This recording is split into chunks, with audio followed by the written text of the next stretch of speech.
Taiwan के बहुत बुरे दिन आने वाले हैं, क्योंकि जिनपिंग अपने सबसे खतरनाक जनरलों को लाने वाले हैं।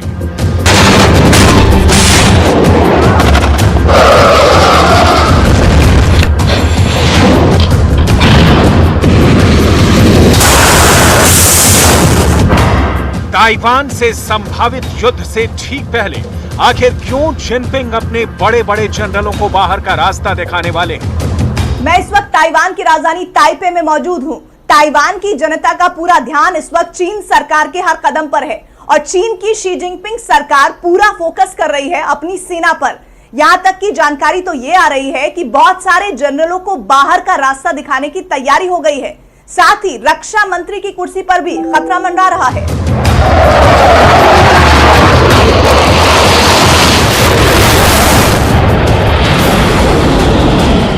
जिनपिंग के मन में आखिर क्या चल रहा है, इस बात से समझा जा सकता है कि चीन की आर्मी को नियंत्रित करने वाली सबसे बड़ी कमेटी पर जिनपिंग अपने भरोसेमंद और वफादार लोगों को बैठाने जा रहे हैं। इन जनरलों की क्रूर चालें अब ताइवान पर कहर बरपाने जा रही हैं।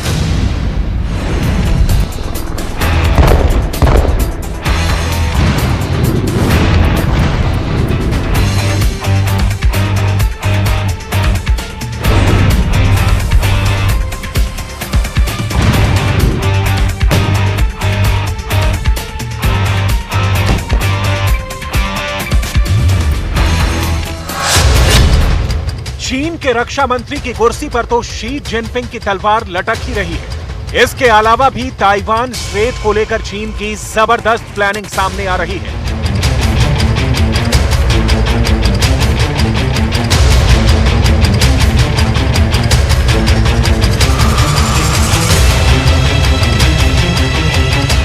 ताइवान की चुप्पी और खामोशी अब उस पर भारी पड़ सकती है, क्योंकि चीन ने ताइवान पर कब्जा करने का प्लान तैयार किया है, जिसमें सबसे पहला कदम है युद्ध अभ्यास।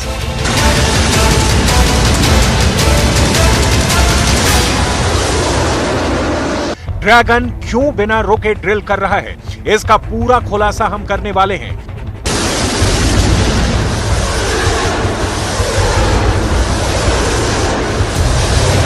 चालीस साल पहले चीन की सरकार ने यह फैसला लिया था कि वो चाइनीज आर्मी को ऐसे खतरनाक हथियारों से लैस करेंगे कि दुश्मन उनका नाम सुनकर भी कांप जाए।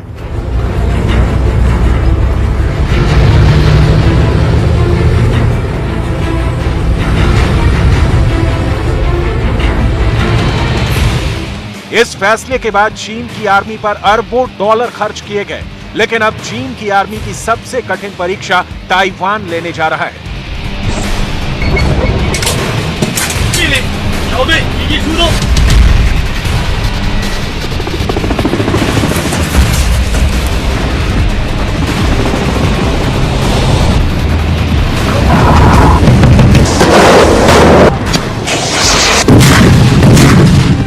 और ताइवान से संभावित युद्ध के ठीक पहले शी जिनपिंग चाहते हैं कि वो चीन की आर्मी की सारी कमियों को दूर कर दें, ताकि चीन को अमेरिका से मुकाबले में हार का मुंह ना देखना पड़े। कहीं ना कहीं अगर देखा जाए तो ये बात बिल्कुल साफ है कि शी जिनपिंग डरे हुए हैं और उनको अपनी चाइनीज आर्मी पर भरोसा नहीं है। इसलिए उन्होंने सबसे पहली प्लानिंग ये की है, अपनी डिफेंस टीम से उन सबको बाहर का रास्ता दिखा दें जो अब अयोग्य हो चुके हैं। इनके बदले में जिनपिंग बेहद क्रूर जनरलों को आगे लाने वाले हैं।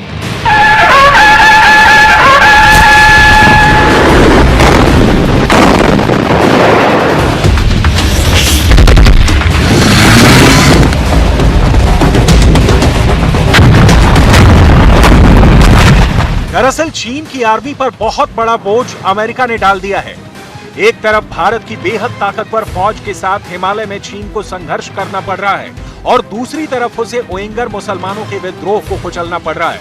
मंगोलिया के साथ भी चीन का सीमा विवाद रहा है और अब ताइवान ने चीन को जिस तरह आंखें दिखाई हैं, शी जिनपिंग बेहद चिंता में पड़ गए हैं। इसलिए वो ऐसे बेरहम जनरलों की तलाश में जुट गए हैं जो ताइवान पर कहर बनकर टूट सके।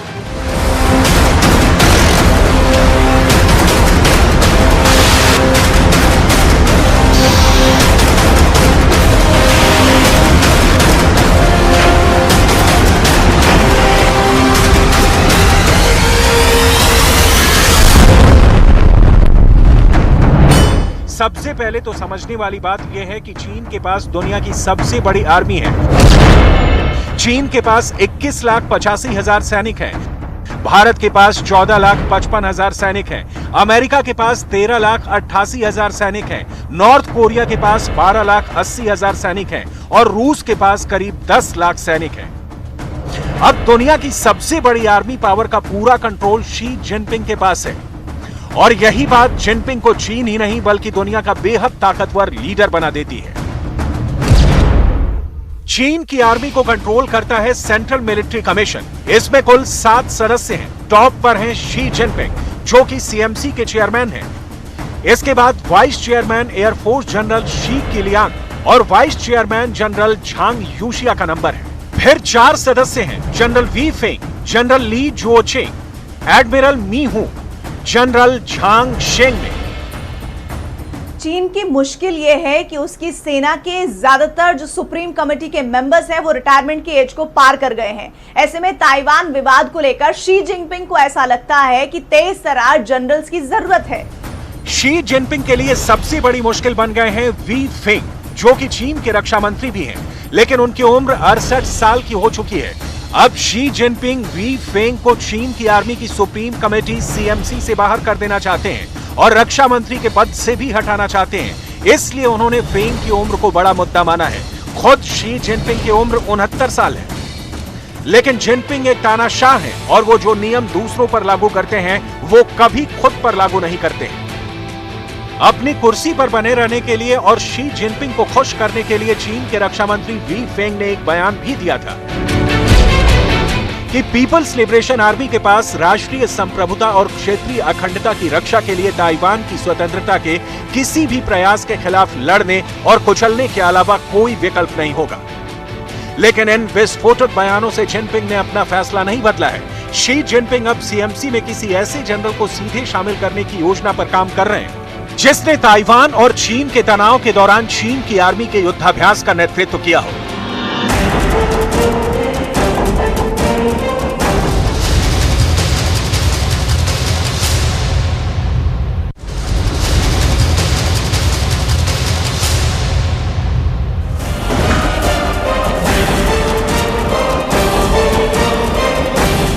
चीन के विदेश मंत्रालय की प्रवक्ता ने आज भी अमेरिका को धमकाते हुए ऐलान किया है कि चीन के 1 अरब से ज्यादा लोग दुश्मनों के खिलाफ एक दीवार है। 绝不允许任何外来势力欺负、压迫、奴役我们。谁妄想这么干，必将在14亿多中国人民用血肉铸成的钢铁长城面前碰得头破血流。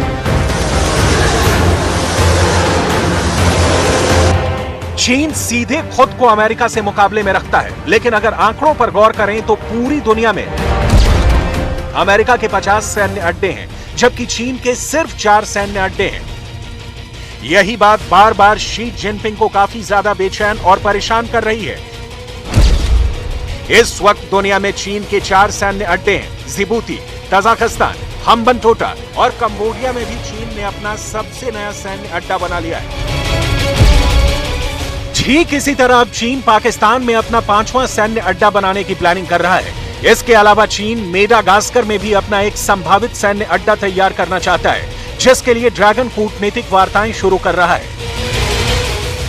इसी फॉरवर्ड प्लानिंग के लिए ही शी जिनपिंग चीन की सर्वोच्च आर्मी कमेटी में बड़े बदलाव करने की प्लानिंग कर चुके हैं, ताकि चीन दुनिया को अपने सैन्य अड्डों के माध्यम से वैसे ही घेर सके जैसे अमेरिका ने अपने 50 सैन्य अड्डों के माध्यम से दुनिया को जकड़ रखा है।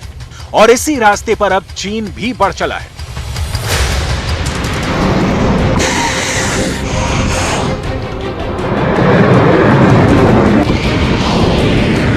Have observed a dynamic change in U.S.-Taiwan mainland China relations, where U.S.-mainland China relations turned sour, and of course, Beijing-Taipei relations have been in a stalemate. So I think regionally we're going to see more unpredictability and more possible negative changes if such tensions among Taiwan, mainland China, US cannot be controlled in a reasonable and timely manner. America और Taiwan के गठजोड़ को counter करने के लिए Chinese army ने पूरे Taiwan straight में उपद्रव मचा रखा है। दरअसल चीन लगातार सैन्य अभ्यास इसलिए कर रहा है क्योंकि वो ताइवान की सीमा के अंदर चीन के सैनिकों की मौजूदगी को एक सामान्य स्थिति में बदल देना चाहता है। शी जिनपिंग चाहते हैं कि ताइवान की सीमा के अंदर चीन के एयरक्राफ्ट और चीन के युद्धपोत एक न्यू नॉर्मल स्थिति हो। चीन हर मायने में ताइवान से ज्यादा ताकतवर है और इस स्थिति का लाभ चीन की सेना उठाना चाहती है। 2 अगस्त को ताइवान की धरती पर नैन्सी पेलोसी उतरी और इसके बाद चीन ने 4 दिन लगातार सैन्य अभ्यास की घोषणा की थी। आधिकारिक रूप से सैन्य अभ्यास खत्म होने के बाद भी पीएलए के विमान ताइवान की समुद्री सीमा का उल्लंघन करते रहे। 10 अगस्त को चीन के लड़ाकू विमानों ने समुद्री सीमा पार की और 16 अगस्त को भी चीन के लड़ाकू विमानों ने समुद्री सीमा पार की।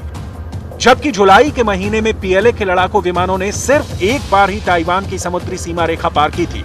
चीन की राष्ट्रवादी वेबसाइट guancha.cn के एक लेख के मुताबिक ताइवान के आसपास सैन्य अभ्यास अब एक नया न्यू नॉर्मल है। चीन अब यह तय कर सकता है कि भविष्य के सैन्य अभ्यास को वास्तविक युद्ध में बदल दिया जाएगा या नहीं।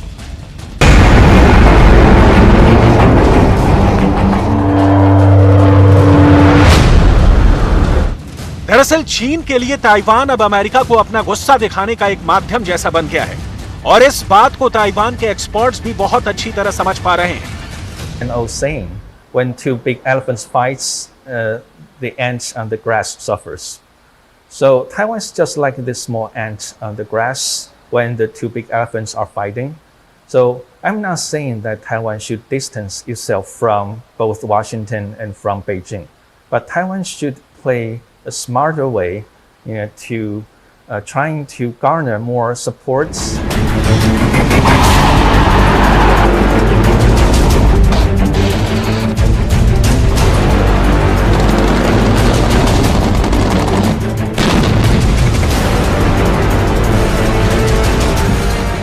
अब ताइवान संकट चीन की प्रतिष्ठा का प्रश्न बन चुका है। ताइवान चीन के मुकाबले एक छोटा इलाका है। यही वजह है कि ताइवान संयम बरतने पर जोर दे रहा है। लेकिन अगर ताइवान का संयम टूट गया और ताइवान ने चीन के वार का जवाब एक भी पलटवार में दिया तो दुनिया में हालात बहुत बदतर होते देर नहीं लगेगी।